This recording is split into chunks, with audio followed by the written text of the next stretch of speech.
There's a specific kind of exhaustion that has nothing to do with physical activity. You didn't run a marathon. You didn't work a double shift. You didn't carry anything heavy. You just thought all day about everything, about the conversation you had 3 days ago, about the thing you said that came out slightly wrong, about what someone meant when they said that thing in that tone, about what's going to happen next week and whether you're ready for it, about whether you made the right decision 2 years ago, about what people think of you when you're not in the room. By the end of the day, you're completely drained, and nobody around you understands why. Because from the outside, you didn't do anything. Here's what most people assume about people who think too much. They assume it's a choice, that the overthinker could just stop if they really wanted to, that it's a habit they could break with enough discipline, that they're choosing to make things complicated when simple is right there. But that's not what's happening. And the people who live inside this experience know it isn't a choice. It's the way the brain is built. Here's what's actually happening beneath the surface. The overthinker's brain is running a process that most brains run occasionally, but theirs never turns off. Psychologists call this hyperactive default mode network activation. The default mode network is the part of your brain that runs when you're not focused on an external task, when you're in the shower, when you're staring out the window, when you're lying in bed trying to sleep.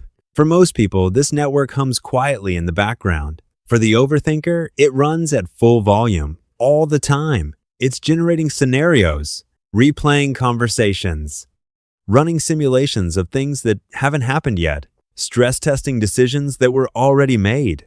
And it does all of this automatically, without being asked, without being able to be stopped by simply deciding to stop. But here's where it gets really interesting.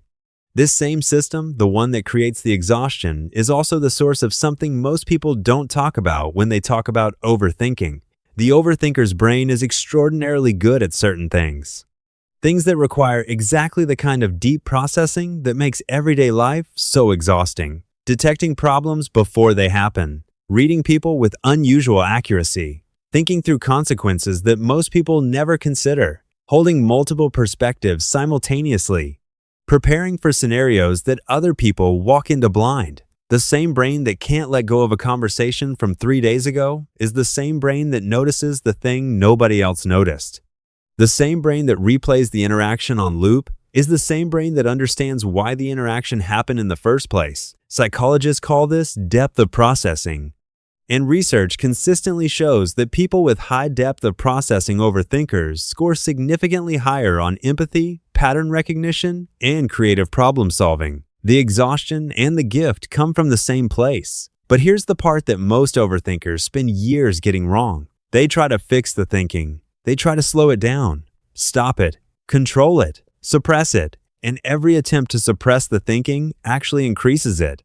Because the act of trying not to think about something requires you to first think about the thing you're trying not to think about. Psychologists call this the ironic process theory. The more you try not to think about the white bear, the more you think about the white bear.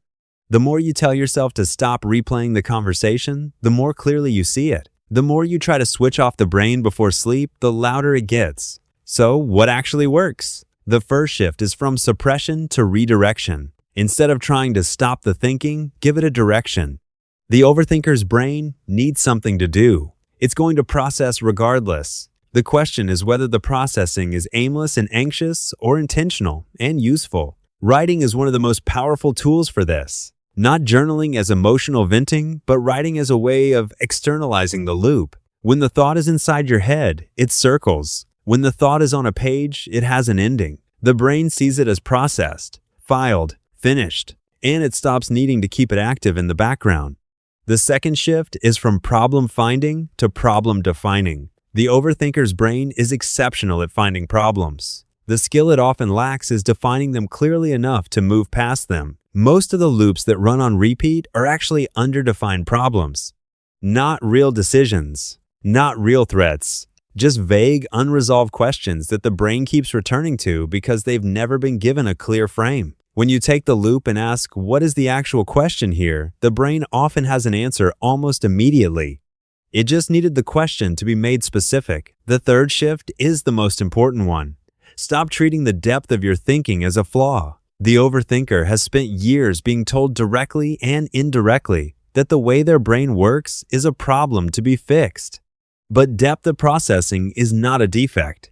It is a specific kind of intelligence that the world consistently undervalues until it desperately needs it. The person who thinks too much is usually the first to see what's coming, the first to understand what happened, the first to ask the question everyone else was avoiding. You don't think too much. You think at a depth that most people aren't built for. And the work isn't to think less. The work is to learn how to carry what you're built to carry without it carrying you. Word count, 861 words.